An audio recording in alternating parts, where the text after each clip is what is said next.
What is up, bookworms? This is Dani Reads, and this is my February wrap-up. So in the month of February, I read 10 books. A lot of these I did listen to on audiobook. There were a couple of them that I did read the physical copies of. But anyways, let's just get into it. So the first book that I finished in February, I do believe that I started this in January, but that is Surprise Island, which is a Boxcar Children, in the Boxcar Children series by Gertrude Chandler Warner. I gave this a 3 out of 5 stars.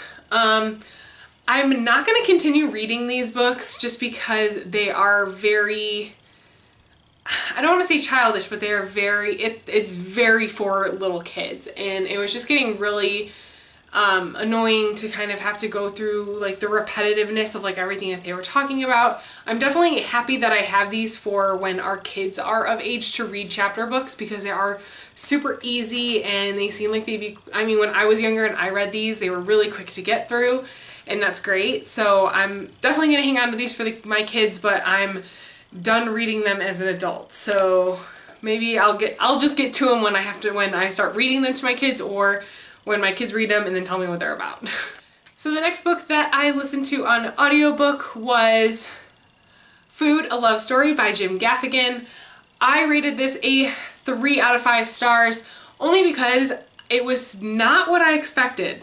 I thought it was going to be another kind of autobiography about his life, like his other book that I listened to, Dad is Fat, but it was not. It was more just like his view on pretty much every food in existence and where to get the best food of stuff, and he just like threw in his own jokes. And halfway through the book, when I realized what it was, it got a lot better, because I was waiting for it to be different and it wasn't, and as soon as I accepted what it was a really great book.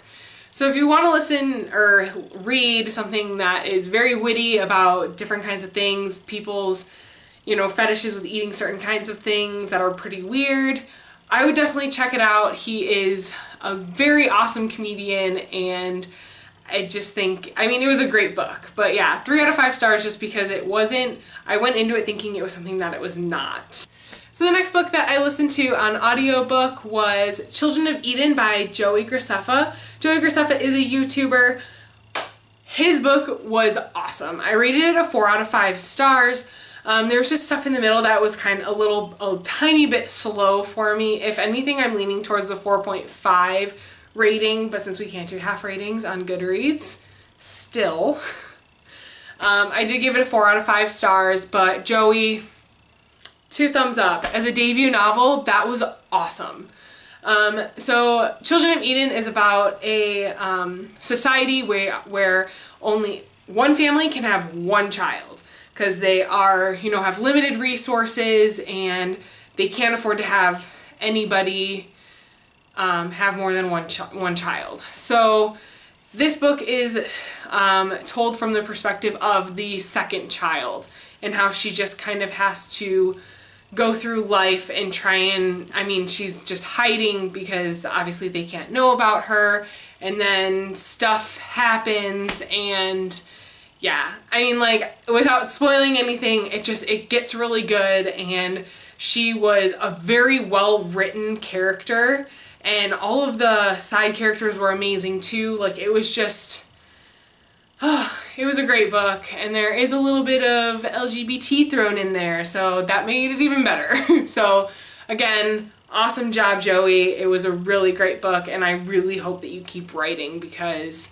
it was incredible. Specifically, a sequel to Children of Eden, because I need to know what happens next.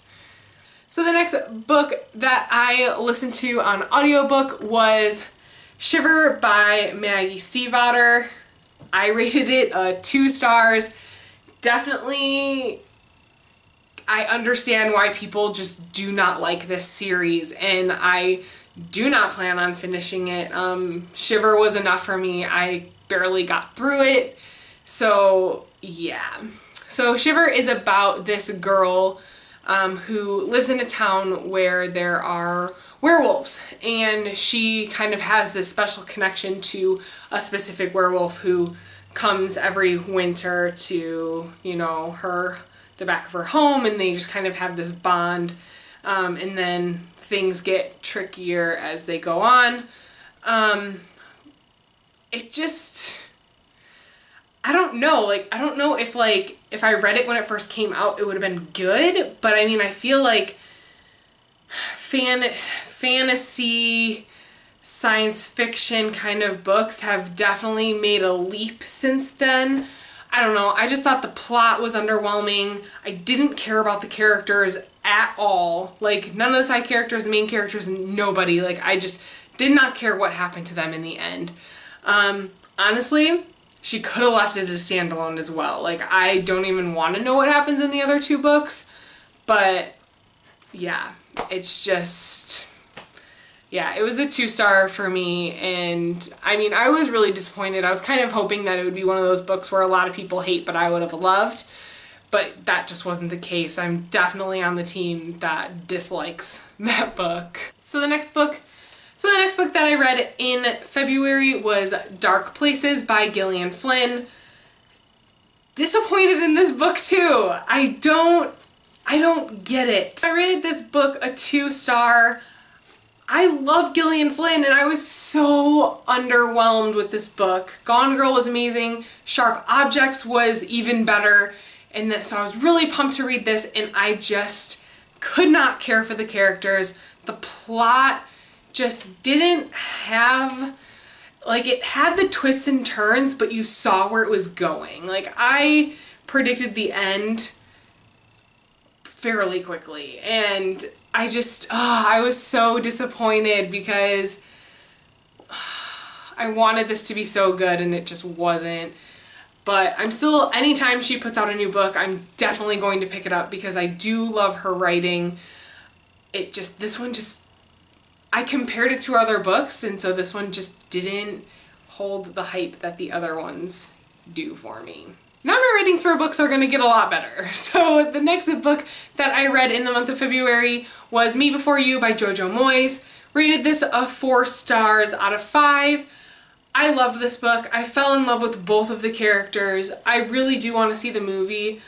I thought that how she ended it was really incredible. This book is about a paraplegic, and he meets his new nanny, I would say. I don't know if this spoils anything, but she is hired on to nanny for 6 months, and that's it. Then her contract is up and she can just go on with her life. And her parents are in kind of a state of financial need where she has to take this job.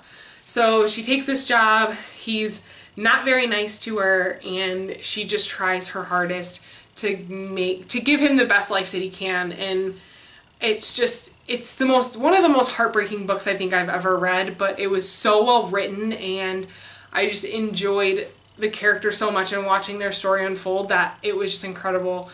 I don't think I'm gonna read the sequel of this. I don't know if it's a companion novel or if it's a direct sequel to this, but I don't think I'm going to. I feel like this just wrapped it up so nicely that I don't need anything else. But yeah, 4 out of 5 stars. This was an incredible read. The next book I read in February I also gave 4 stars to, and that was Heartless by Marissa Meyer. Marissa Meyer, you have done it again.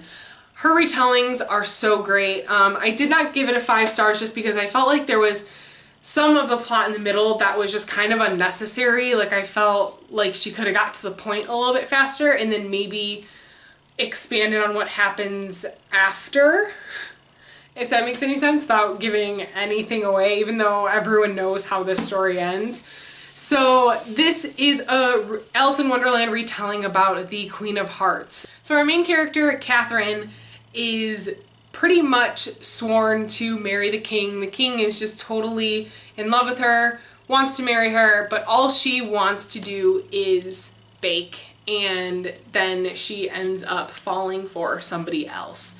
And this somebody else ends up being the court jester. Things unfold and stuff happens, and you just kind of see where her story goes to make her the evil queen of Wonderland that she is. And it's a heartbreaking story. I loved it. I thought Catherine was a really great character, and her love interest was incredible. And I feel like the way that they painted the king was actually, or the way she painted the king was really awesome. I thought that it was a very interesting way to portray who she would potentially marry. I don't know. I just thought that this book was really great. 4 out of 5 stars. Read it. And then read the Lunar Chronicles if you haven't, because Marissa Meyer just does an amazing job of fairy tale retellings. They're great. They're great. So the next book that I listened to on audiobook was Every Exquisite Thing by Matthew Quick. I rated it, just now as I was going through my list of what I've read in February, I decided to rate it a 2 out of 5 stars. But on Goodreads, I did not rate it because when I first finished the book, I just did not know how to feel. This is my 3rd Matthew Quick book that I've read, and all of them have I just don't think I like them, or the content went over my head. I don't know, or if I'm just missing something, I don't know. So yeah, the story is about these 2 main characters, a boy and a girl, and their teachers give them this book to read that like changes their life, and they go and meet the author, they befriend the author, and then they start to take the book a little too literally, and they try to delve into what it really means and what happens, because it's the type of book where it just kind of ends and you have to just figure out the ending for yourself and then be okay with that. And they were not okay with how things ended. So then these 2 kids, they end up falling in love, I think. I'm really not, that's where it loses me. Like, I'm up to that point and then I get lost in what happens. And then like things just happen, and then, yeah. So I don't know. I think I just didn't like it. I don't think that I missed anything. I don't know, but I wish I could like his books, because Silver Linings Playbook was one of my favorite movies. I read the book, I like the movie better, which is totally unheard of. Like, I think it's one of the only book to movie adaptations where I like the movie better. But yeah, so I think I'm just going to take a break from reading Matthew Quick for a while, and maybe later in life I will find a new appreciation for it. But yeah, for right now, I think I'm going to leave it unrated on Goodreads, but if I really had to give it a rating, I'd probably give it a 2 out of 5 stars. So this next book that I finished in February, I started back in September, and it's not that I wasn't loving it, I don't know why, I just kept putting it down and putting it off, and then picking it back up and then putting it off. So I finally was like, you know what, no, I need to sit down and I need to finish this. I need to finish the series. I need to find out what happens. And that is End of Days by Susan E. I love this series. I rated this book a 5 out of 5 stars, just like the other 2.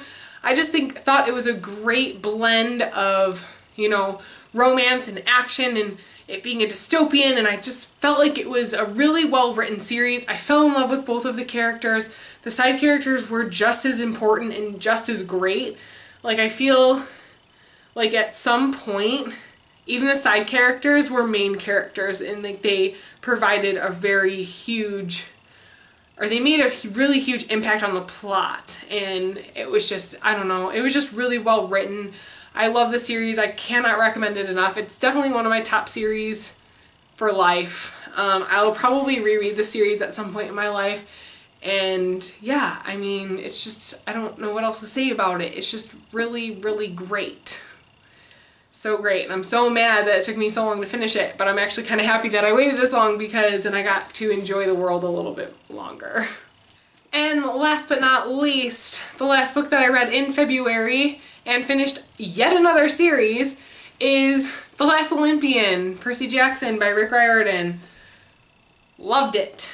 I rated it a 4 out of 5 stars. It was great. It was a great wrap up to this series. I cannot wait to read more by Rick Riordan. I just think with the mythology that he uses in his books is just really interesting, and you learn a lot, not just like from the characters, but you learn a lot about what this mythology really is and the gods and what they do, and it's really, really interesting, and I just really like these books a lot. Why I didn't rate any of them a 5 out of 5 stars is the writing style for me isn't, I don't know, I just feel like it's not the best. I feel like there's a lot of focus on leading up to the Big Bang, and then the Big Bang happens really quick and then it's over. And I don't know, maybe more detail in the climax, and I don't know. I don't know. There's just something about the writing that is just not my favorite, but the story is really good. The characters are awesome, and yeah, I'm really happy to be done with this series. It was just a great series to read, and I cannot wait for my kids to read it when they're of age to read this. Alright guys, that is it for my February wrap up. I am now going to film my March TBR, which will be up on Monday. I will see you guys then in the same shirt because pre-film game, what? I will see you then. Keep reading, keep smiling. Bye guys.